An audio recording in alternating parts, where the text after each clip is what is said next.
Mais c'est comme ça. Je sais pas comment faire avec. Oui, comme ça.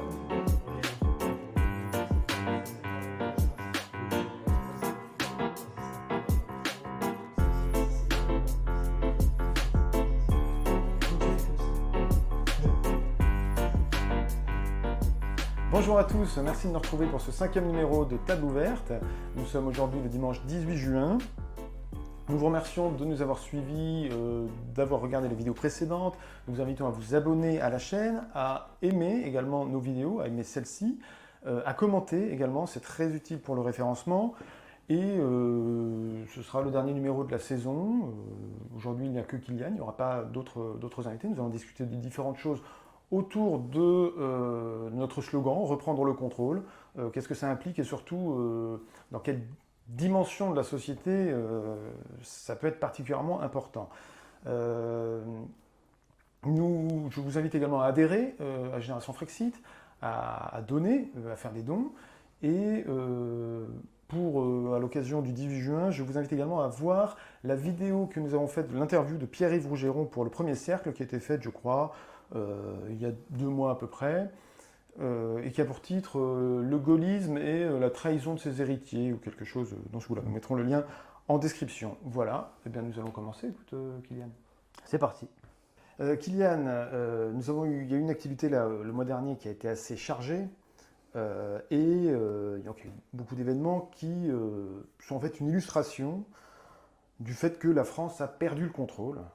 Les Français, la France, l'État et à la fois la population a perdu le contrôle sur des choses, voilà, sur tout un tas de sujets. Et on va peut-être discuter de ça plus spécifiquement aujourd'hui, sans faire comme d'habitude une thématique par quart d'heure. Donc la première chose, c'est ce qui s'est passé à Annecy.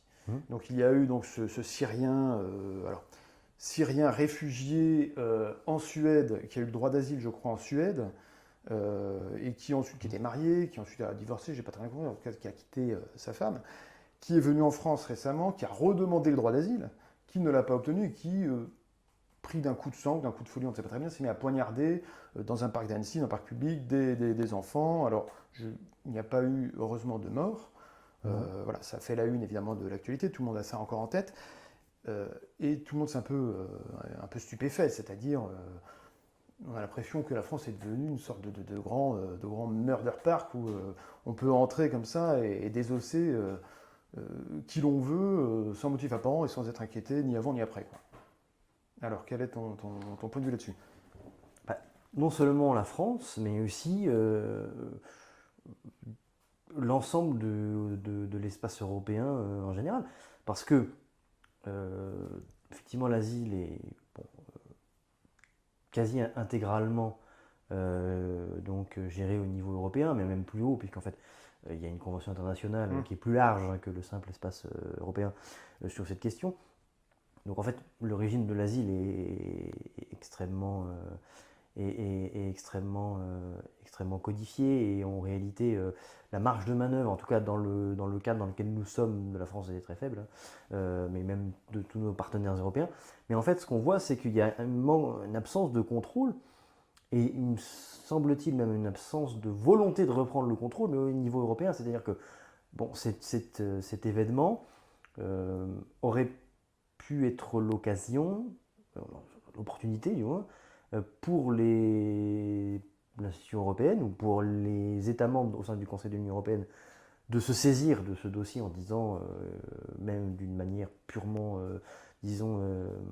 discursive, qu'il faudrait renforcer la législation européenne en la matière, augmenter les moyens de Frontex, enfin, tout ça. Oui, plus d'Europe, quoi. C'est-à-dire, oui, c'est ça. L'occasion de mettre plus d'Europe pour contrer les méfaits de l'Europe, quoi. Ça aurait pu être, ça aurait pu être une occasion de dire, vous voyez, il faut renforcer les moyens de l'Union européenne parce que c'est la meilleure protection pour les États membres et pour les populations des États membres contre ce genre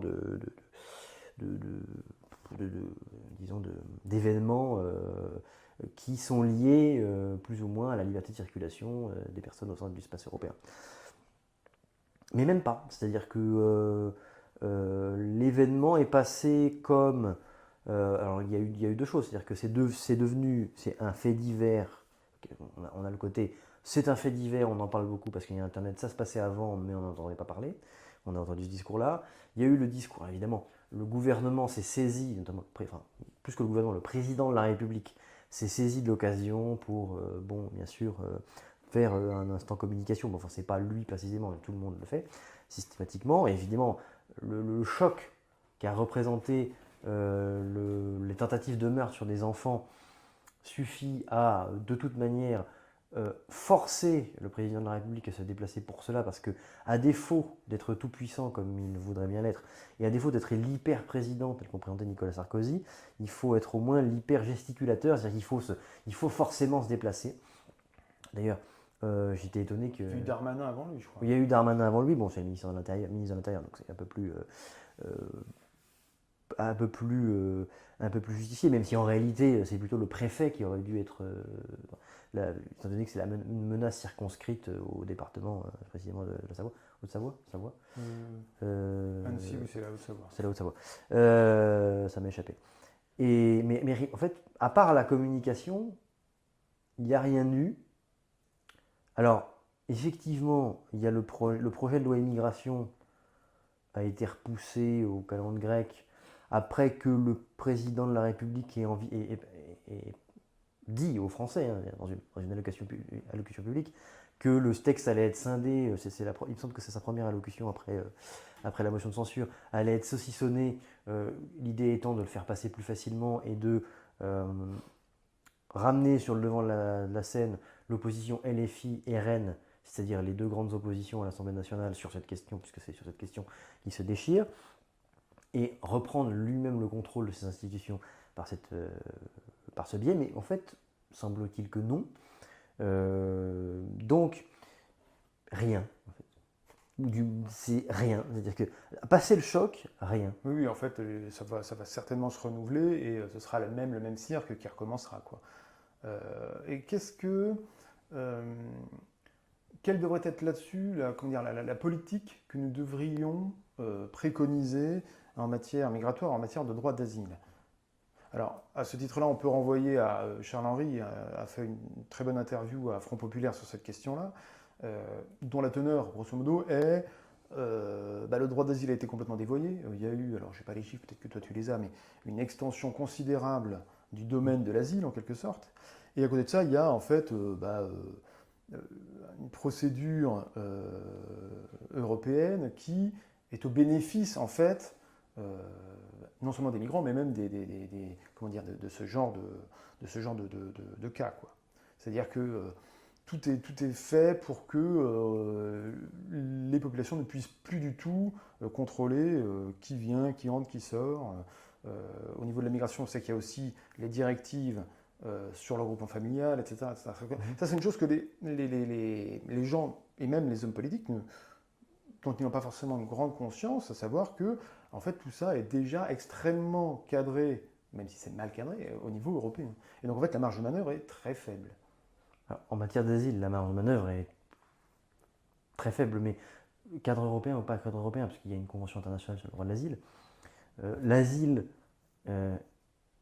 n'est pas à l'origine envisagé comme une voie de migration en tant que telle, une voie d'immigration en tant que telle, parce que le demandeur d'asile a déjà bénéficié d'une protection, notamment il ne peut pas être éloigné du territoire jusqu'à ce que sa demande d'asile soit instruite et éventuellement acceptée.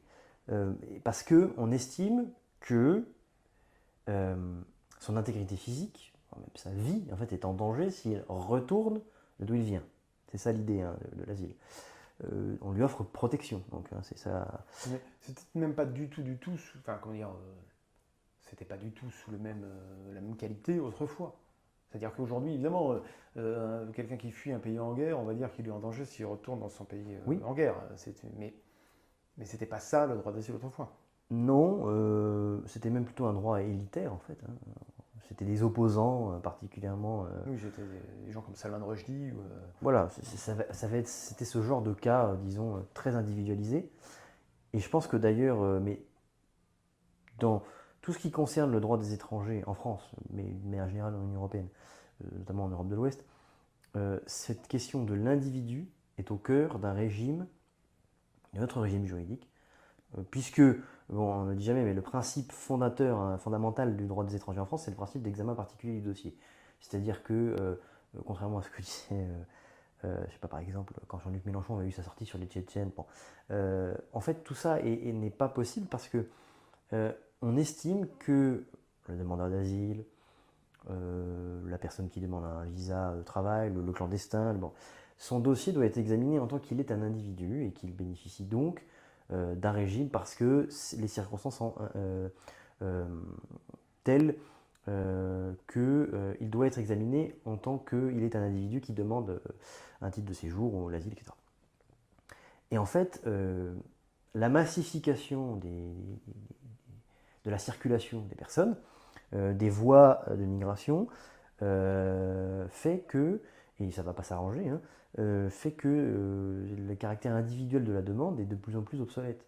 C'est-à-dire que les services sont débordés, et par ailleurs, en réalité, on se retrouve avec des situations où les procédures traînent en longueur parce qu'il est très facile de multiplier les demandes liées à une situation particulière ou non.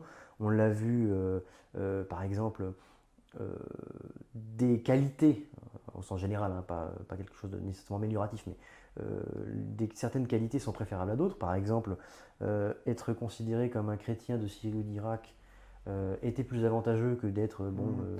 Donc il y a des, comment dire, il y a des détournements de procédure, quoi. Oui. Plus on multiplie les voies de recours, plus il est facile de détourner la procédure à son avantage. Voilà, tu dois bénéficier d'un examen médical, il n'est pas disponible dans ton pays d'origine, eh bien, on ne va pas t'éloigner pour cette raison. C'est-à-dire qu'en fait, j'ai l'impression dans ce que tu dessines et comment dire, la connaissance un peu empirique que j'en ai, semble dessiner un droit d'asile et même un droit migratoire en général qui est entièrement centré sur le migrant et pas du tout sur le pays d'accueil. Oui. C'est-à-dire que grosso modo, ça n'est pas si vous remplissez un certain nombre de conditions, vous pouvez venir, c'est si toutes vos voies de recours n'ont pas été épuisées, vous pouvez rester. Oui, mais ça c'est valable d'une manière générale. Parce que le sujet de droit en France, c'est l'individu. Et ça, c'est un problème. Et ça, c'est un problème d'ordre légal ou un problème d'ordre de mentalité. C'est-à-dire qu'il faudrait que nous changions la loi, mais ou est-ce qu'il faudrait aussi qu'on change, j'allais dire, la perception que les gens ont à la fois de l'immigration, du corps social, de la France, etc. Si d'aventure, Parce qu'il y a des décisions enfin, il y a des décisions qui sont prises par des gens qui ont une opinion aussi sur ces questions-là, je suppose. bon, après l'opinion des agents publics qui examinent les dossiers. Les gens publics n'ont pas tellement, je pense que c'est plus au juge qui statue là-dessus. Mais... Oui, même le juge, hein, mais ce qu'il faudrait, bon, je ne suis pas en mesure de dire ce qu'il faudrait ou pas faire. En tout cas, si d'aventure l'idée était de réduire la longueur des procédures, de faciliter ne serait-ce que les mesures d'éloignement. Hein. Je parle d'éloignement et pas d'expulsion, hein, c'est volontaire. L'expulsion, c'est autre chose. Ne serait-ce que par exemple pour le cas de Mayotte, de rendre les OQTF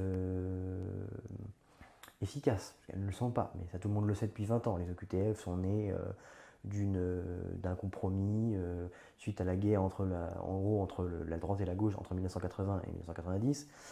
Il ne satisfait personne, il n'a jamais satisfait personne, ça fait 30 ans que ça ne satisfait personne. Bon, si d'aventure on voulait effectivement faciliter l'éloignement de personnes en grand nombre, c'est ça l'idée, hein, si c'est ça l'idée, oui, il faut revoir tout le régime. D'accord. Et on va terminer là-dessus, sur ce sujet, quelle pourrait être la pertinence d'un référendum spécifique sur cette question? On sait que c'était un peu l'os à ronger de Zemmour à l'époque, un peu aussi Marine Le Pen, à l'époque de la présidentielle, j'entends. Est-ce que ça aurait une pertinence aujourd'hui vis-à-vis pour régler ces problèmes-là? C'est-à-dire que un référendum, ce serait un référendum législatif. Ce référendum, alors c'est un point de vue strictement juridique, ne saurait permettre de aller en contradiction avec les stipulations du droit européen, du droit de l'Union européenne, j'entends, ou même du droit international tel qu'elles existent et telles qu'elles sont reconnues par la France. On ne pourrait pas s'affranchir des obligations que nous avons d'agir comme. Juridiquement, non. comme on agit. Juridiquement, non.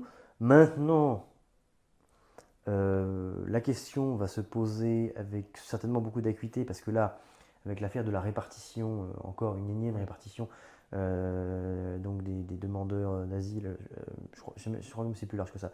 Non, c'est pas des demandeurs d'asile. Je crois que c'est un quota de migrants, Ouais, simplement. oui. Tout C'est quasiment. des quotas de personnes, des ressortissants étrangers à l'Union européenne, enfin à l'espace Schengen, qui rentrent sur le territoire européen.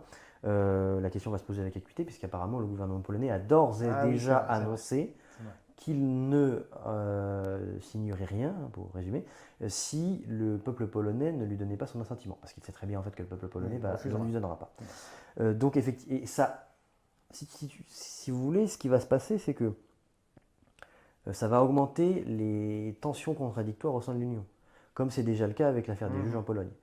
Et il est même probable que là encore, ce soit la Pologne qui pose cette question, mais que d'une manière générale, ce soit l'Europe orientale qui pèse sur cette question, puisque il est indéniable qu'au sein des institutions européennes, les pays d'Europe orientale voient leur place s'accroître de plus en plus, par rapport au couple franco-allemand mythifié Oui, bien sûr, d'accord. Bon, en tout cas, en ce qui concerne Génération Frexit, nous, notre position est assez claire. Nous voulons bien un référendum, mais c'est un référendum sur notre appartenance à l'Union européenne, qui permettrait de nous affranchir en fait de ces paradoxes et de ces manœuvres un peu politiciennes bas de gamme. Voilà, le problème est réellement là, et c'est contre ça que nous devons agir, et pas seulement contre tel ou tel détail de la politique européenne. Après, il est certain que si 15 États membres de l'Union européenne demandent un régime dérogatoire à la danoise, il va être compliqué de faire ça. Tenir compte. Voilà, c'est compliqué. Alors un autre scandale récemment pas éclaté, mais disons s'est fait jour, c'est le jugement relatif à l'assassinat abominable de China, alors qu'il s'est déroulé il y a plusieurs années, je crois, en arrière, et donc qui a abouti à du sursis, je crois, pour une partie de ceux qui l'avaient agressé, et à 18 ans de réclusion. 15. À 15 ans C'est 15. À 15 ans de réclusion pour donc, Sachant qu'il en a déjà fait son assassin, 4. qui en a fait 4. Son assassin, donc bon, alors la famille a été, notamment le frère sur les réseaux sociaux, Sachant que 30 était la peine demandée par le procureur, c'était 30. D'accord, et donc il y a une retenue que ça. Parce qu'en fait, ils n'ont pas levé l'excuse de minorité, si j'ai bien suivi. Oui. Alors qu'il a maintenant 17 ans et. Il a 21 ans. Oui, c'est ça. Il Il a avait 21 17 ans ans. et quelques mois.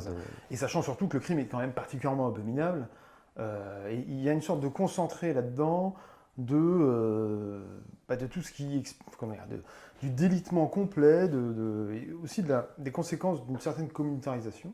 C'est-à-dire que.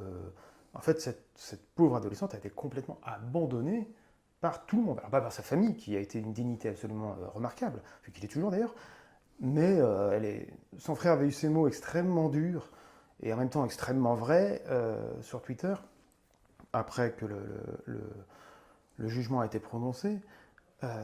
Il disait, ben voilà, ma sœur est allée à 13 ans au commissariat et elle en est morte. Parce que, de fait de conséquence, c'est ce qui s'est produit. Puisque, ensuite, comme elle allait au commissariat pour se plaindre des agressions, je crois même des viols, qu'elle avait subis de la part de ses camarades, parce qu'en fait, ils étaient tous dans le même quartier, et ben eux ont voulu se venger, etc. C'est-à-dire qu'on a une sorte de mélange de loi de l'honneur, d'omerta, enfin, c'est un mélange extrêmement mauvais, mais avec des adolescents, des gamins qui ont, dans le plus âgé, avaient 17 ans, quoi. Et donc ça ressemble à Et, juste pour terminer là-dessus, pour dresser le tableau, pas une seule réaction de la gauche. Voilà. À part épisodiquement, par-ci, par-là, des gens mais pas une seule réaction. Bon. Voilà où on en est, quoi.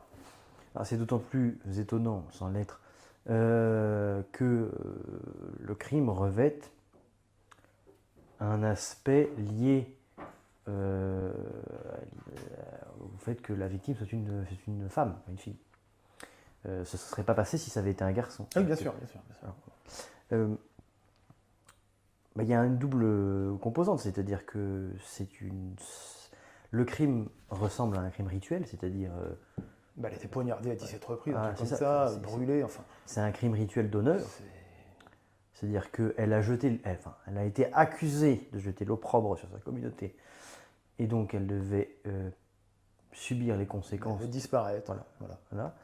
Euh, évidemment, donc la justice, en l'occurrence une justice privée, parce que c'est grosso modo ce que c'est, hein, c'est une condamnation à mort privée, en fait, Oui, c'est ça, c'est ça. devait être exécutée strictement par des hommes, évidemment. Selon un rite tribal, quoi. On est dans une sorte de tribalisme, quoi. Ça concerne la tribu règle sans problème, par ses lois internes, sans que la République n'ait même pas à s'immiscer là-dedans. C'est absolument terrifiant. C'est-à-dire qu'on est remonté. Enfin, moi j'avais l'impression un peu, alors, de lire cette histoire, vous savez, l'Allemand qui avait été mangé, là, enfin le faux Allemand, au 19e siècle, il y avait à l'époque, il y avait une grande tension entre l'Allemagne et la France. Un type s'était présenté à un étranger, enfin du village, il s'est présenté dans un village, tout le monde a fait courir le bruit qu'il était allemand, et puis en quelques heures, il s'est retrouvé assassiné, rangé dans une grange, mangé quasiment vivant, enfin des trucs horribles comme ça, par un mouvement de panique générale. C'est après arrivé aussi beaucoup entre juillet et décembre 1914 aussi, avec Ouais. un cas comme ça. Enfin voilà, là on est dans un cadre similaire, quoi, dans un cadre mental qui est complètement... on est remonté des siècles en arrière, quoi. Et pourtant, ça se passe ici, à Creil. C'est-à-dire, c'est la fin du RERD, quoi. Exactement. On est à 1 heure de Paris. Voilà, c'est compliqué. Il y a la communauté, enfin en tout cas ce qui a été désigné comme tel, a géré elle-même ses problèmes. C'est une conséquence inévitable de l'accueil de populations à qui non seulement qu'on ne contraint pas à l'assimilation, mais à qui on n'offre pas non plus la possibilité de s'assimiler, dans un contexte où il est de plus en plus difficile de le faire, puisque vivre comme de là d'où on vient ailleurs, c'est de plus en plus simple, avec Internet, etc. Oui, bah oui, voilà, bien sûr, bon. oui. Plus évidemment la solidarité diasporéenne, c'est-à-dire que quand on arrive déjà dans un coin où les gens qui sont de même origine que nous, plus ou moins anciennement, sont déjà présents, c'est plus simple, voilà. Et ensuite, eh bien, un silence parce que du côté effectivement de la gendarmerie, etc., on ne sait plus gérer ce type de situation en fait, qui apparaît dans une société policée Ah oui, évidemment, et oui. pacifiée comme la nôtre, qui apparaît complètement incongrue, c'est-à-dire que C'est comme si on les appelait pour des histoires d'ensorceleuses ou de sorcellerie. oui, enfin Ce qui arrive d'ailleurs, mais bon, généralement on ne donne pas suite non plus. bon, c'est très ça paraît. En fait, on ne sait plus gérer ce genre de choses, mais il y a plusieurs choses comme ça qu'on a oubliées. On en reparlera plus tard à propos des frères musulmans, notamment, mais qui n'est pas lié à cette affaire. Hein, et à côté de ça, eh bien, effectivement, un silence de la part, alors, bon, de la gauche en général, mais. C'est pas que la gauche, hein, Oui, mais d'accord. c'est-à-dire que. Ça me marque particulièrement parce qu'ils sont évidemment les premiers à se revendiquer sur les féminicides, à avoir Exactement. un discours de vertu. D'ailleurs, on a vu ce que ça avait coûté à Quatennens. Quatennens n'a pas poignardé et brûlé son ex-femme. Enfin, on est sur comment dire, un delta moral tellement énorme qu'on se demande, qu'on se demande vraiment ce qu'ils ont dans la tête. C'est parce quoi. que tu. C'est effrayant en fait. C'est effrayant. C'est parce que tu opères par degré. Or, eux opéreront par nature. Oui. C'est-à-dire que Quatennens, c'est une violence faite aux femmes, etc. Sauf que de l'autre côté, avec donc, cette jeune fille Shaina, c'est au sein d'une communauté qui n'est pas la leur. Ils ne le diront jamais, mais c'est le cas. Bien sûr, mais c'est tout à fait ça. C'est comme ça qu'ils le pensent. Et de toute manière, s'ils disaient, eux, que c'est lié à un phénomène de communautarisation, donc un phénomène culturel en fait, ils commettraient un crime plus grave à leurs yeux, qui est un crime de racisme. Alors que c'est pas du racisme de le dire, hein, ou d'en émettre l'hypothèse. En fait, ils actent par leur silence le fait que pour eux, la communauté nationale est disparue. Voilà. Oui.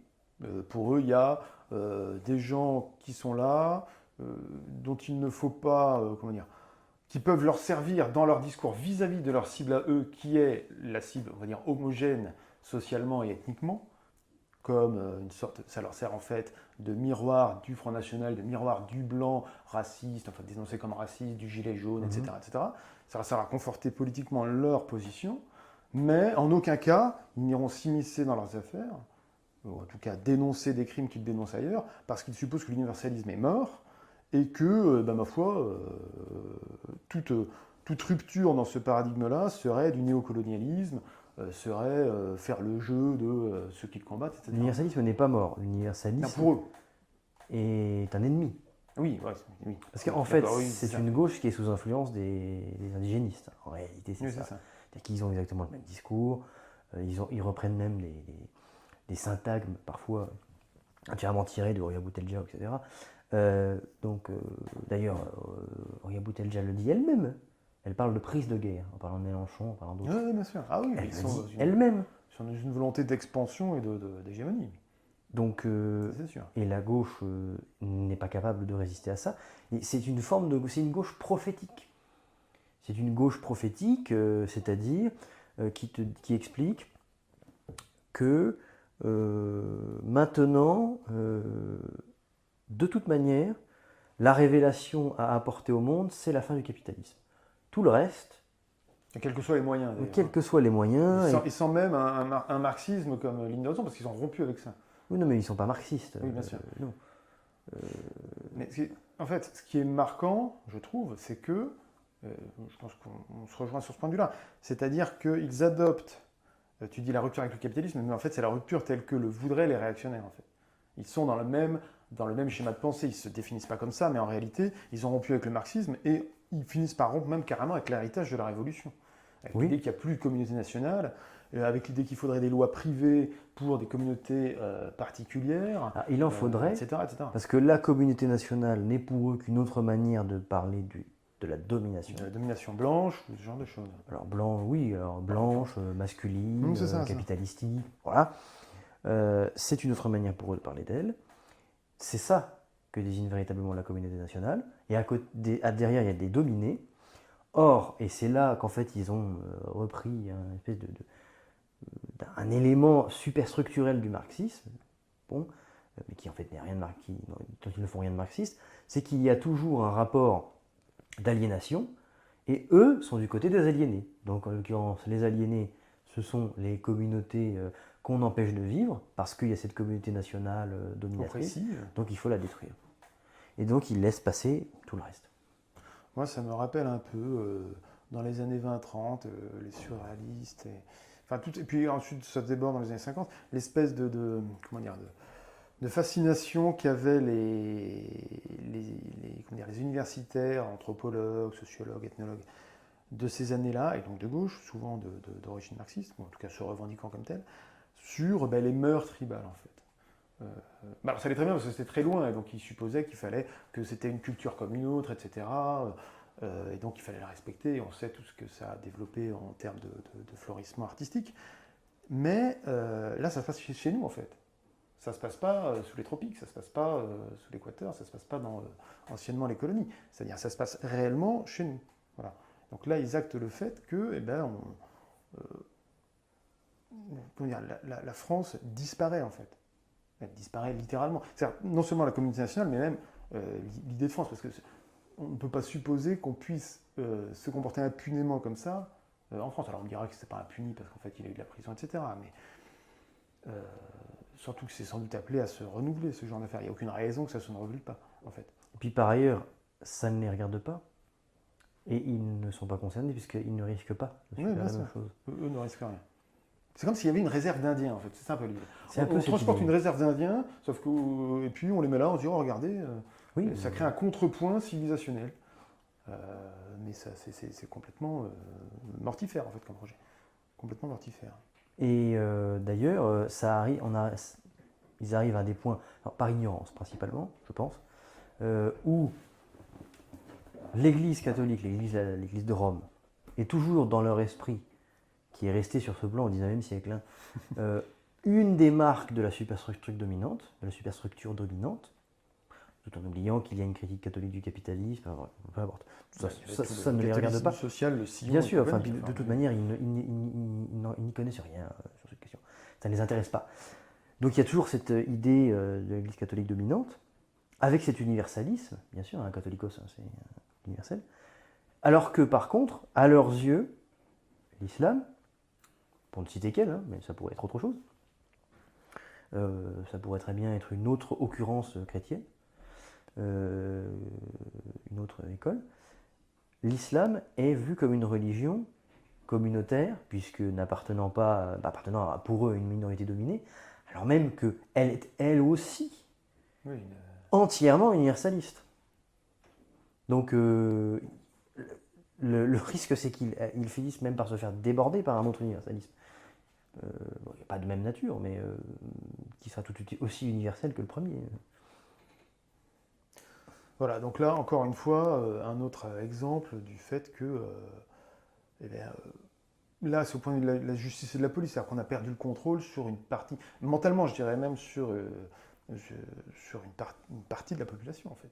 Parce qu'il faut rappeler, ils sont tous français, à ce que je sache. Oui, enfin, dans tous les cas, ils sont placés sous la juridiction du droit français. Oui, oui, mais même, je crois que de nationalité, ils étaient tous français. Oui, Pas de- il me semble bien. Et nés en France, de parents très certainement nés en France également, ou en tout cas naturalisés depuis quelque temps. Enfin, donc il n'y a même pas à se poser de questions, en réalité. Il y a une perte de contrôle. On a perdu le contrôle. On n'a aucune volonté de le reprendre. Pour certains, c'est parfaitement su et conscientisé. On ne veut pas prendre le contrôle, puisque le contrôle, c'est mal. Par ailleurs, pour les autres, reprendre le contrôle, c'est trop risqué. On comprend, politiquement, c'est risqué. Ça va faire du sale. Or, ça va faire des vagues. Or, c'est toujours une mauvaise chose à leurs yeux. Et donc oui, une volonté d'abandonner le contrôle. Alors le souci dans cette histoire, c'est que le contrôle finira par être repris. Hein. Oui, c'est ça. C'est ça. Inévitablement. Mais par qui et à quelles conditions? C'est toute la question. Donc oui, il n'y a aucune volonté de reprendre le contrôle de la part, on va dire, des Français, en tout cas de l'État, mais on voit que, en revanche, du côté de l'islam notamment, l'islam, les frères musulmans en l'occurrence, il y a un projet, là il y a une volonté plus marquée. Un exemple de ça, c'est ce qui s'est passé avec Florence Bergeau-Blaclair, c'est ça? Blaclair, ouais, c'est Donc ça. une chercheuse du CNRS spécialisée dans l'histoire des religions, C'est ça, c'est ça. qui a écrit un livre donc sur les frères musulmans. Alors, elle avait écrit un premier livre sur le commerce, enfin sur le développement du marché du halal, spécifiquement en France, je crois. En tout cas, là, elle a sorti un livre sur le réseau des frères musulmans, son influence, etc.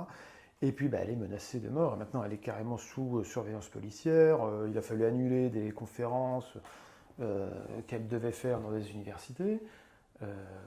Donc, on est sous l'Inde de Salman Rushdie, quoi. Enfin, pas loin, quoi. On est sous. Qu'est-ce que c'est que ce régime où tout à coup. En plus, c'est universitaire, c'est-à-dire que c'est même pas. Voilà, c'est pas une polémiste à la base. C'est pas Éric Zemmour. Oui, voilà, c'est ça. On n'est pas sur quelqu'un qui a une ambition politique et qu'on pourrait soupçonner d'avoir effectivement des préjugés particulièrement marqués contre la communauté musulmane. Mais bon, qu'est-ce qu'il en est de ça? Qu'est-ce qu'il faut en déduire ou craindre? Elle a été désignée comme ennemie C'est ce qui arrive aux ennemis, malheureusement. de l'islam. Donc elle va être combattue en tant que telle. Pas forcément par les armes d'ailleurs. Je dirais même que... Les frères musulmans ne sont pas très favorables à ce genre de... Non, mais je dirais même que... Alors, c'est là, ça concerne spécifiquement les frères musulmans, plus que l'islam. oui, c'est vraiment... Alors en France, c'est surtout l'UOIF. Bon, il y a d'autres... Après, il y a des individualités qui sont plus ou moins proches des frères musulmans. C'est pas une structure... c'est pas l'Église catholique. Hein. Donc, il y a des ramifications. Alors en plus, en France, il y a de la concurrence, même plus que dans plusieurs pays européens, puisque il y a aussi l'influence du gouvernement algérien, marocain et turc sur l'islam en français, sur différentes mosquées.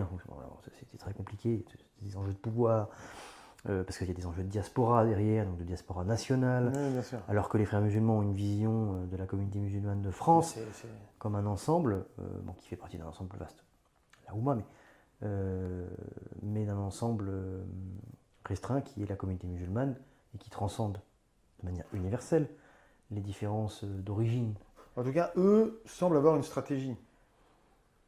Ils ont une stratégie de prise de pouvoir, je ne sais pas, mais en tout cas d'influence et de prise de contrôle, quoi. Bah, ils ont assuré le contrôle de la communauté musulmane, donc des musulmans, et de leurs pratiques collectives, puisque l'islam ne s'envisage jamais autrement. Un islam qu'on empêche de pratiquer, qui est empêché de pratiquer, dont on ne peut pas contre un islam qui serait purement spirituel, Oui, qui intériorisé, n'impliquerait pas de culte, c'est un islam meurtri, en fait, amputé. Hein. C'est pas envisageable comme ça. Donc c'est d'abord assurer le contrôle de la communauté musulmane et ensuite influencer afin que cette communauté puisse exercer sa religion telle que les frères musulmans l'entendent, bien sûr. Donc ça implique alors dans cette communauté musulmane on trouve aussi les chiites, même s'ils sont en France très peu nombreux et ils sont mis de côté. Mais voilà, ça c'est le premier objectif. Donc c'est un objectif d'isolement. Enfin, d'isolement.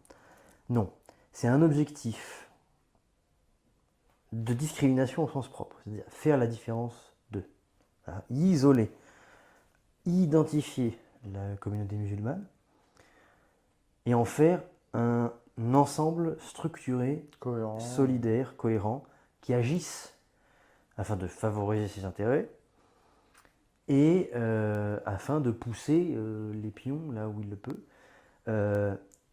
tout en sachant que les premiers à revendiquer l'idée qu'il y a un islam de France et que les musulmans français sont français, ce sont les frères musulmans.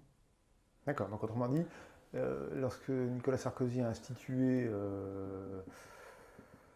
le Conseil français du culte musulman, c'était pas dans l'intérêt, mais il a défendu en quelque sorte l'intérêt des frères musulmans à ce titre-là. Ils étaient favorables, mais en fait, il n'y a pas que, hein, puisqu'il y a aussi, donc effectivement, en fait, il y a les ministres des cultes du Maroc, de l'Algérie, de la Turquie surtout, qui sont impliqués parce qu'il y a des enjeux de pouvoir, justement, autour de la maîtrise de des musulmans français qui pèsent d'un poids relativement important. Alors, voilà, c'est, on va dire, en termes purement d'électeurs, ça doit représenter peut-être 2 millions d'électeurs en France.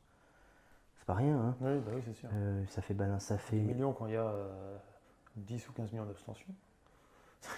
Ça change une élection. Oui, bah oui, clairement. Alors évidemment, c'est une vue de l'esprit de penser qu'ils sont capables de tous voter comme un seul homme, mais c'est néanmoins le discours qui est porté. Il ne faut pas vous plaindre d'avoir une loi qui vous empêche de porter, qui empêche les femmes, les filles musulmanes de porter le voile, entre guillemets, si vous ne votez pas. C'est le discours des frères musulmans. Oui, d'accord. C'est l'idée d'islamisant la société par le mécanisme même de la démocratie de la République. Déjà, réislamisons Oui, les bien sûr. musulmans. Mais ensuite, étendons le domaine en participant de manière active. Au moins à sa visibilité. Ensuite, évidemment, les frères musulmans mènent la da'wa, c'est-à-dire la prédication. Leur objectif, c'est, ils sont très contents des conversions, bien évidemment. Mais en fait, je pense que on a une vision très problématique, très étriquée de l'islam en France. Et on ne sait plus ce que c'est. On ne sait plus ce que c'est que la prédication. Parce que, bien sûr. c'est un truc qui a disparu. De toute façon, l'Église catholique était toujours dans le prédicat. Puisque même si la population était quasi exclusivement catholique, il fallait toujours rassénérer les esprits, les cœurs. Tu avais différentes obédiences là aussi. Oui, à l'apogée de l'Église de Rome, pas vraiment. Hein. Il y a une minorité juive, et puis de temps en temps, il y a des types qui sortent la tête, et on leur fait le coup du lapin. Hein. Les Vaudois dans le Lyonnais, les Lollards en Angleterre. Après, ça commence à vriller avec les Hussites, puisqu'ils n'arrivent pas à les écraser définitivement. Mais je pense qu'on ne sait plus déjà ce que c'est. Et donc, on dit l'islam, problème, parce que terrorisme. Oui, alors qu'évidemment, c'est pas, c'est la conséquence la plus visible, la plus meurtrière, mais c'est pas nécessairement Ou- la plus pernicieuse. Non. Et surtout, ça prête, et c'est un gros biais, à des gens qui, par exemple, même qui ne font pas forcément violent, mais qui vont, par exemple, chercher à convertir, un prophète diabolique ou mauvais. Mais c'est pas du tout. Oui, ils ont pas, leur intention, à leur point de vue, est tout à fait naturelle, tout à fait conforme à leur Oui. vision, et elle participe de l'épanouissement collectif et de, Bien sûr. comment dire, du parachèvement de l'humanité.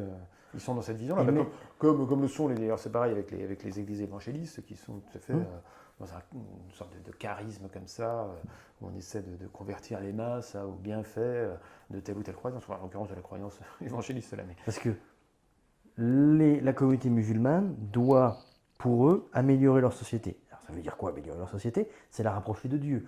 Alors ça veut dire plein de choses, la rapprocher de Dieu. C'est pas forcément la conversion. Même, bien sûr que c'est la seule voie du paradis pour eux, c'est une certitude. Mais c'est pas la seule voie. C'est-à-dire que les musulmans doivent faire le bien autour d'eux, étant entendu que le bien pour eux, c'est un bien islamique. Ben, c'est-à-dire que par exemple, ça se recoupe aussi avec évidemment les catégories de biens telles qu'on les connaît nous. Il n'y a pas de. oui, oui, bien sûr. Et c'est pour ça que je dis que leur projet peut être machiavélique, mais il n'est jamais diabolique. Ouais, d'accord. Et l'interpréter autrement, c'est faire fausse route, mais vraiment. Et donc ces Et- catégories, il y a les musulmans, l'islam, et puis il y a des méchants. Il y a les très méchants, terroristes, qui sont en fait, qui ont tout, enfin, des mouvements militants violents au sein du monde islamique, il y en a eu depuis le départ. Ils ont toujours été combattus par les pouvoirs islamiques. Donc c'est pas une religion qui a vocation à foutre des bombes dans toutes les boutiques. C'est pas comme ça qu'il faut le voir. Et il y a les méchants, un peu moins méchants, parce qu'ils font juste que prier et ils vous disent que vous êtes condamnés à l'enfer parce que vous n'êtes pas comme eux. C'est les islamistes. Mais ça n'a aucun sens. Pour eux, ça n'a ouais. aucun sens. En fait, on est victime d'une sécularisation qui nous empêche de voir la spécificité Oui. de cette religion, mais même de toute religion, mais peut-être particulièrement de l'islam, et qui donc nous rend complètement démunis en fait. Alors peut-être qu'il y a un exemple démunis contre leur avancée, quoi. Peut-être un exemple. Alors, ça se manifeste particulièrement dans les débats sur la laïcité, qui n'arrêtent pas. Maintenant, c'est quasiment tous les mois qu'on a des affaires par-ci par-là, et sur l'affaire essentiellement des vêtements religieux portés par les femmes. Donc là, maintenant, on a l'abaya qui s'est introduit dans le débat.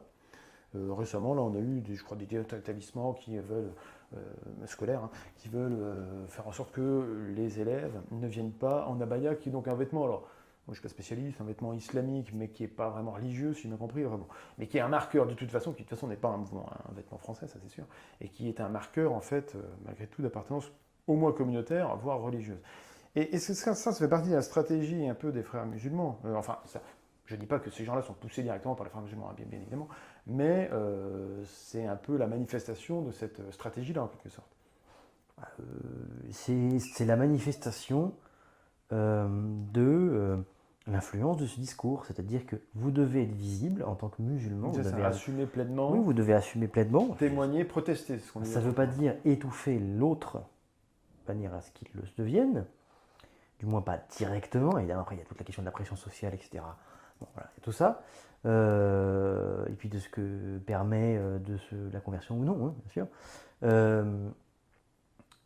Mais en tout cas, vous devez être visible et vous devez vous épanouir dans votre religiosité. Et effectivement, pour les femmes, ça implique la question de la pudeur qui est... Qu'on retrouve avec l'affaire Shaina, d'ailleurs. C'était la oui, même- bien sûr. Exactement Même si elle n'est la pas même origine. directement... Elle n'est pas directement liée à islamique, ça, mais c'est l'univers mental dans lequel évoluent les protagonistes, quoi. Malheureusement. Et on voit qu'en fait, on est de plus en plus démunis face à ça, et on a une impression quand même. Alors, dernièrement, là, je crois que c'est hier ou avant-hier, il y a eu des affaires de prières simulées apparemment dans une école primaire à Nice, donc de la part d'enfants musulmans, pendant la récréation. Donc ça a créé tout un esclandre. Je crois que Papendia y est venu. Enfin bon, on a convoqué le niveau hiérarchique le plus élevé pour une chose qui aurait dû se régler en fait en interne de façon très dans simple. l'établissement, en fait. Voilà, on convoque les parents, on explique qu'est-ce que c'est que ça, est-ce qu'ils le font souvent, est-ce que voilà, ils peuvent pas le faire, etc. on a l'impression que, et ça rejoint ce que tu disais, c'est-à-dire on est vraiment démunis, quoi. Mais en fait, le problème, c'est que même la laïcité devient pour nous étrangère parce qu'elle est tellement infusée, tellement, tellement, oui, c'est ça, infusée en nous que, eh bien, nous ne voyons pas l'intérêt de la défendre en quelque sorte. Et quand il s'agit de la défendre parce qu'elle est explicitement bafouée, ben, nous ne savons plus comment faire. Donc, soit nous réagissons de manière exagérée, et dans des traits mollo de communication qui sont tout à fait exécrables, soit eh ben, on n'agit pas, on se laisse un peu, avoir par des formulations un peu toutes faites, je m'habille comme je veux, etc., etc. Quoi. Alors oui, On parce est que incapable de mettre un critère qui permettrait de régir et de conserver le contrôle en fait sur les pratiques. Parce que c'est ça en fait. oui, parce qu'en fait, pratiques publiques j'entends, hein, mais non pas les pratiques on publiques. estime qu'on n'a pas à reprendre le contrôle de la question religieuse parce que le contrôle va de soi. C'est ça. Rien à faire. En fait, ça se fait tout seul. C'est comme l'eau dévale la pente de l'amont à l'aval. Tout va bien. Et donc effectivement, quand on est confronté à ce genre de réaction, mais qui était prévisible, hein, on ne sait pas quoi faire. On ne sait pas quoi faire, parce que le fait religieux ne fait plus vraiment partie de notre société, de notre vie, hein, c'est pas compliqué. Et donc, par ailleurs, on a oublié les circonstances de la loi de 1905, et de manière générale de la laïcisation de la société, enfin de la sécularisation puis de la laïcisation de la société, parce qu'en fait, la loi de 1905, elle, n'était qu'un compromis avec les catholiques. Ce compromis est-il reproductif avec les musulmans? Probablement pas, c'est-à-dire pas dans les mêmes termes. Toutes ces questions, on ne se les pose jamais. Et donc on est complètement démunis. Et au niveau de l'établissement, mais en fait, je pense sincèrement que ça ne suscite que la stupéfaction. Ouais, c'est ça. Oui, c'est.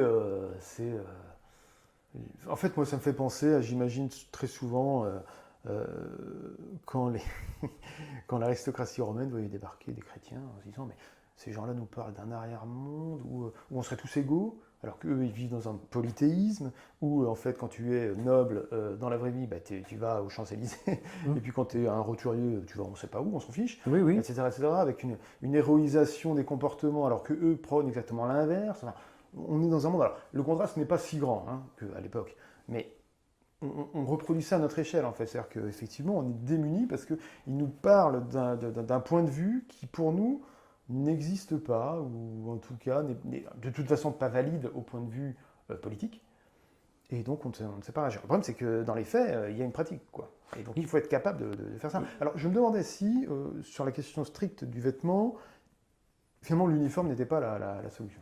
Alors on en revient, c'est un truc qui fait un peu serpent de mer, mais... Alors l'uniforme sous certaines conditions, parce qu'il faudrait que ce soit un uniforme fourni par l'État. Oui, fourni par l'État, bien sûr. Avec, distribué, donc ça impliquerait la capacité de produire plusieurs millions de vêtements par an. Ça serait une bonne occasion de relancer l'industrie textile française. Bon, alors en fait, ce qui se passerait là actuellement, si c'était établi, c'est que ce serait importé. Hein. Oui, non, mais bien sûr, bien sûr. Dans un premier temps, mais je veux dire, ça crée aussi un marché, une demande intérieure qui est quand même pas négligeable. Oui. Bon, après, ça fait baisser la demande d'autres vêtements. Oui, mais comme ils sont importés. Mais bon, après, ce que tu disais est intéressant sur c'est la liberté de se vêtir, etc. Bon. Ça, c'est très très intéressant parce que c'est un axe de pénétration de l'influence des frères musulmans, mais qui est en fait tout à fait cohérent. Hein. C'est de dire, c'est ma liberté de me vêtir, ma liberté de penser, de pratiquer mon culte. Tout ça sont des grandes libertés qui sont affirmées par notre droit. Hein. Et pourquoi moi, j'aurais pas le droit d'en bénéficier? C'est parce qu'en fait, nos libertés à nous se sont construites dans un cadre religieux particulier où en gros ça a été, on a assemblé ça et puis ça marchait. En fait, on ne met pas la même chose, le même contenu dans le terme liberté. On a trouvé un consensus qui est devenu une unanimité et notre corps politique s'est adapté à ça et a vécu. Alors que là, un élément, donc à l'origine extérieure, que beaucoup en France, y compris à gauche, représentent toujours comme extérieur, c'est-à-dire c'est une religion autre, c'est pas chez nous, quoi. Enfin c'est chez nous, mais c'est sur notre sol, mais c'est pas parmi nous. Alors que toute leur politique conduisent à l'inverse, c'est-à-dire à l'implantation de l'islam, au point où il est difficile aujourd'hui de la considérer comme une religion étrangère, ça va être compliqué. Toujours égal par ailleurs. Hein. Et effectivement, ils s'appuient là-dessus et ils vont te dire, mais vous savez, la France est déjà une société très largement islamique, dans l'esprit. Oui, oui, ça, oui. La liberté de On va trouver pratiquer des points son de culte, convergence qui l'égalité, permettront une superposition. l'égalité des hommes, puisqu'il y a Mm. tout un message d'égalitaire dans l'islam. Vous êtes tous frères et sœurs en... Oui, bien sûr. Tous soumis à Dieu, donc. Oui, mais de toute sorte façon, de- oui, une soumis à Dieu, mais égalité c'est pareil. transcendantale, quoi. Cette soumission à Dieu, c'est pas une soumission servile. Ça n'a jamais été envisagé comme tel. Sauf par des mouvements très extrêmes et qui ont toujours été combattus ou marginalisés. Donc c'est une égalité, c'est une soumission égalitaire. Et donc il dit, bah oui, mais vous voyez, on a le même message en fait. Oui, Et ce en quoi ils n'ont pas tout à fait tort. oui, C'est-à-dire que, il joue sur des ambiguïtés. oui, bien sûr, ils jouent sur Donc- nos ambiguïtés et sur notre incapacité à effacer ces En tout ambiguïtés. cas, là, il y a une bataille vraiment culturelle à mener, un peu comme Bismarck l'avait fait en son temps avec le Kulturkampf. Toujours comme ça. Là, on est un peu dans la même chose, c'est-à-dire il va falloir reprendre le contrôle de nos concepts, en fait. C'est-à-dire que là, on est dans un cadre intellectuel, non seulement de notre pratique de la laïcité est beaucoup plus claire là-dessus, éventuellement sur les habits, un contrôle sur les établissements scolaires, mais également en fait, un contrôle intellectuel sur comment on définit les termes que l'on emploie à tir larigot. Oui. C'est-à-dire que quand vous avez des gens qui vous parlent comme la souveraineté, qu'on donne à toutes les sauces malheureusement, la liberté, etc., non, c'est un sens précis, un sens français précis, qui n'est pas le sens américain, qui n'est pas le sens musulman, si tant est qu'il y a un sens particulier de ce Il concept-là. peut y en etc. avoir. Et donc là, il y a un travail intellectuel à fournir. Je ne vois pas bien en France, par exemple. Ce n'est pas pour rien que les imams en manière générale, mais les frères musulmans en particulier, vont, oui, ils parlent en français toujours, hein, mais ils vont utiliser des concepts issus de la pensée islamique, ils vont utiliser le mot en arabe, spécifiquement. Parce que le sens, c'est ça, et c'est pas autre Ouais, chose. bien sûr, bien sûr. Et nous, il faut qu'on reprenne le contrôle en fait de notre propre langage. Eh ben, Ça va te plaire, ça. Oui, ça permet d'enchaîner parfaitement sur le dernier point que nous voulions aborder. Donc reprendre le contrôle effectivement des concepts du langage et une reprise du contrôle intellectuel en fait sur ce que la France produit de façon générale. Et à ce titre-là, il y a, c'est un sujet qui me tient à cœur évidemment, un petit opuscule qui a été publié il y a 3 semaines, 3 semaines à mois, au mois de mai, de la part d'un collectif de linguistes qui s'autodésigne les linguistes atterrés. Alors, atterrés et.e.s, alors c'est pas exactement comme ça qu'ils le présentent parce qu'il y a une subtilité typographique dans le titre, ce qui déjà en soi est assez sournois, puisqu'on ne sait pas très bien comment les désigner. En fin de compte, ils n'assument pas vraiment l'inclusivité qu'ils revendiquent pourtant dans le texte. Donc, bon, c'est pas partir sur un pied, je pense, très honnête. Mais ce collectif donc, a également une page, etc. C'est 18 linguistes universitaires qui donc ont décidé de publier ce manifeste qui s'appelle Le français va bien, va très bien, merci. Donc ce sont des gens qui sont membres à part entière de l'école de linguistique française. Ils sont professeurs de linguistique, ils sont maîtres de conférences, ils sont... alors pas forcément de linguistique française d'ailleurs, hein, ça peut être linguistique anglaise, etc. Bon. Il y a notamment, comment il s'appelle, Monté de Linguisticae, qui est youtubeur, mais qui est linguiste et qui est youtubeur. Il y a Laïlia Véron, il y a... Comment ? Il n'est pas universitaire. Je ne sais pas. Il a un parcours universitaire, après je ne sais pas s'il est... Enfin, je ne sais pas quel est son niveau de diplôme.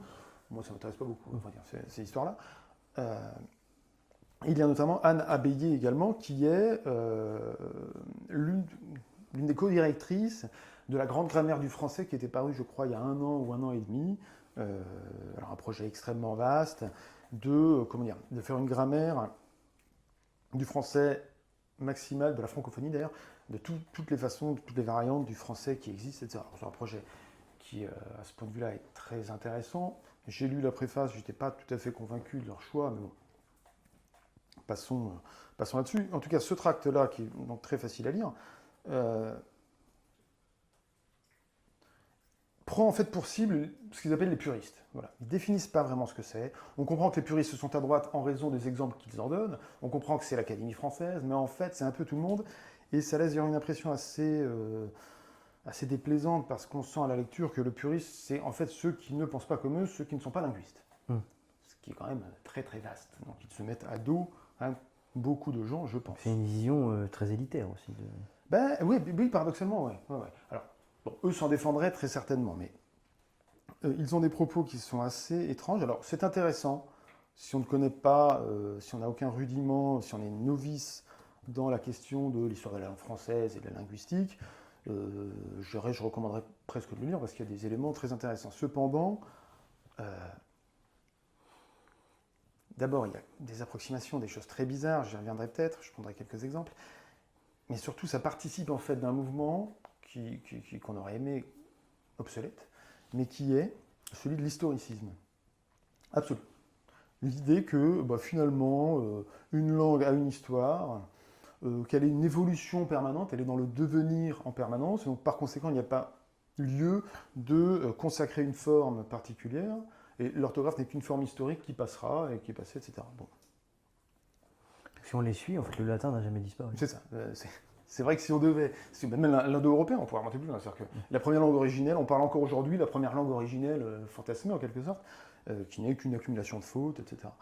Leur propos, c'est de dire par exemple que les fautes n'existent pas, ou en tout cas ne devraient pas être considérées comme telles, parce qu'en fait, l'évolution de la langue s'est faite au prix de fautes successives. Alors, envisagé comme ça, c'est vrai, mais en fait, c'est un biais, il y a un sophisme là-dedans. Parce que si l'orthographe d'aujourd'hui était bien issue des fautes d'hier, toutes les fautes d'hier n'ont pas donné l'orthographe d'aujourd'hui. C'est le biais du survivant, c'est-à-dire que c'est pas parce que vous faites une faute que vous créez une nouvelle langue, en quelque sorte. Donc déjà, d'emblée, ça part sur un assez mauvais pied, en fait, au point de vue de la conception de ce qu'est une langue, et particulièrement le français. L'autre aspect est, comment dire, ça ne répond à aucune attente, en fait. Alors, ils ont un beau succès de librairie, tant mieux pour eux, ils sont passés dans les médias. Quelque part, on peut se réjouir quand même que l'étude de la langue et la linguistique ait une place plus importante. Là-dessus, il n'y a pas de problème. Mais je pense que ça ne peut guère convaincre que les gens qui les ont invités. Aujourd'hui, les professeurs d'université, hein, je ne parle même pas des professeurs de collège, des professeurs de lycée, ont affaire à des copies qui sont illisibles.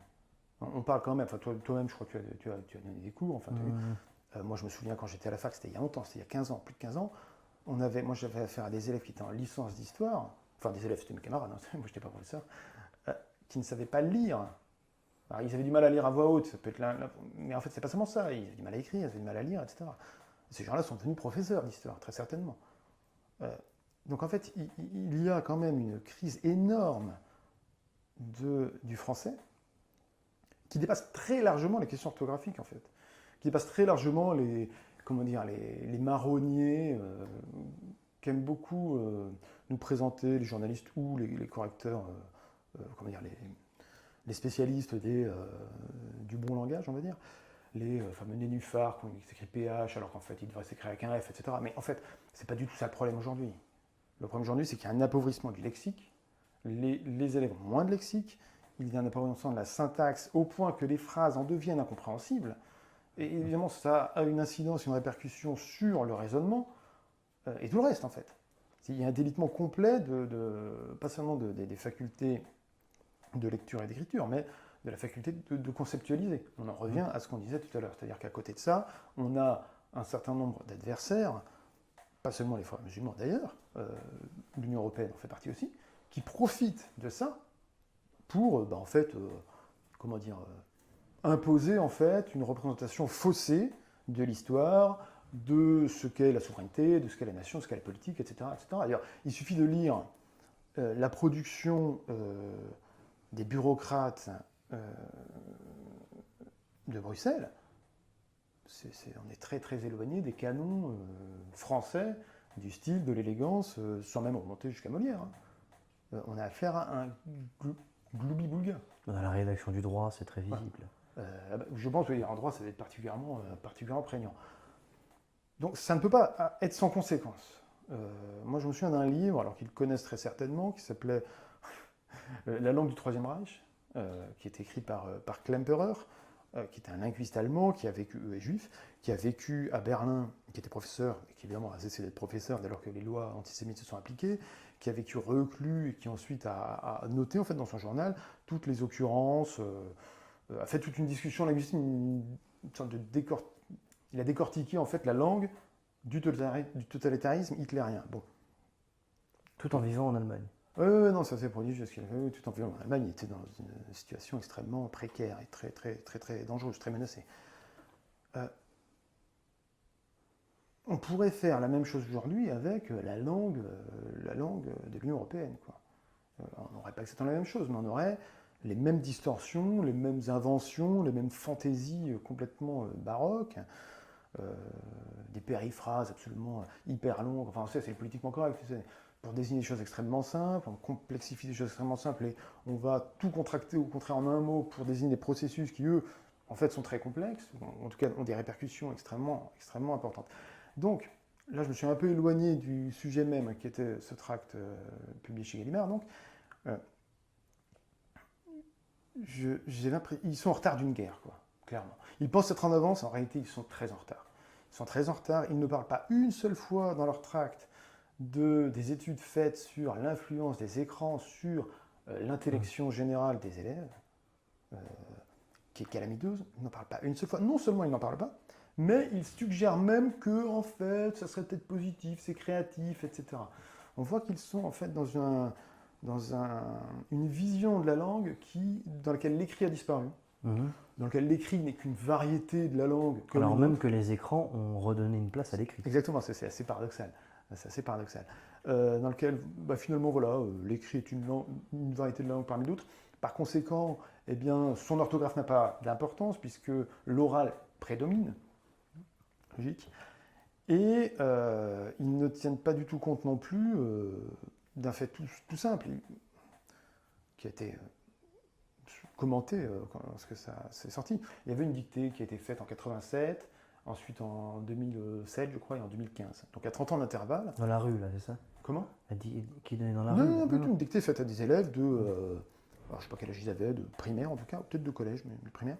Une dictée assez simple, telle qu'on en a eu tous lorsqu'on étudiait, qu'on apprenait à écrire. Et en fait, les fautes ont augmenté quasiment doublé en 30 ans.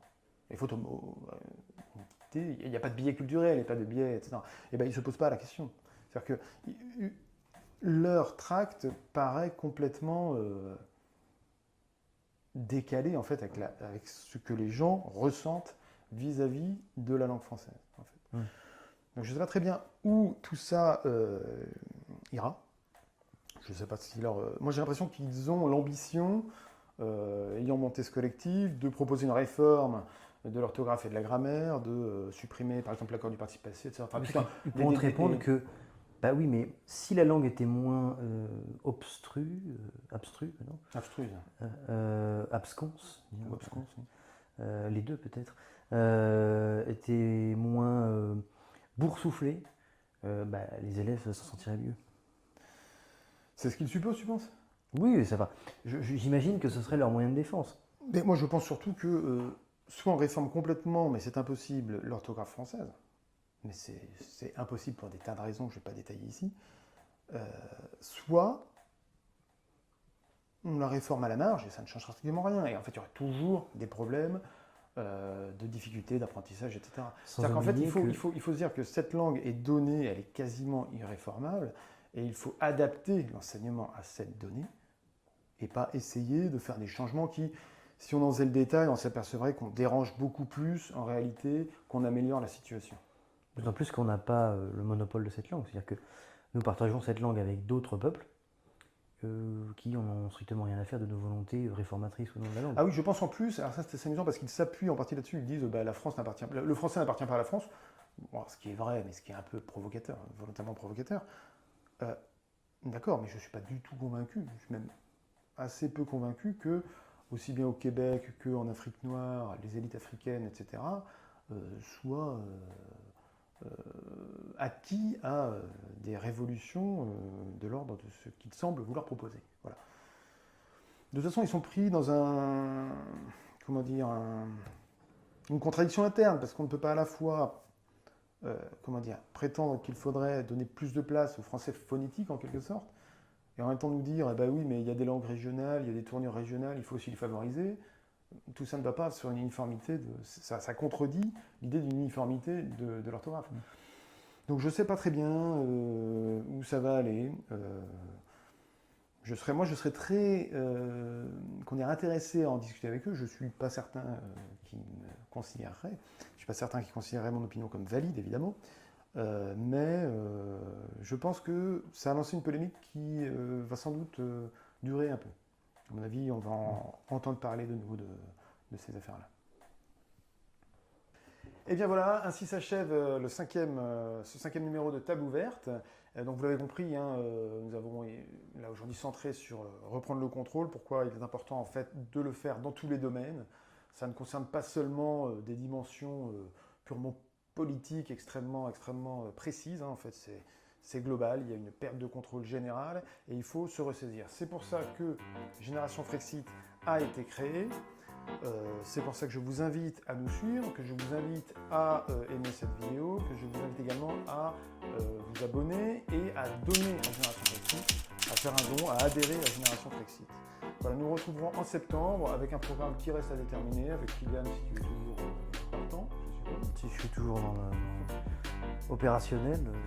Voilà, passez un excellent été et à bientôt.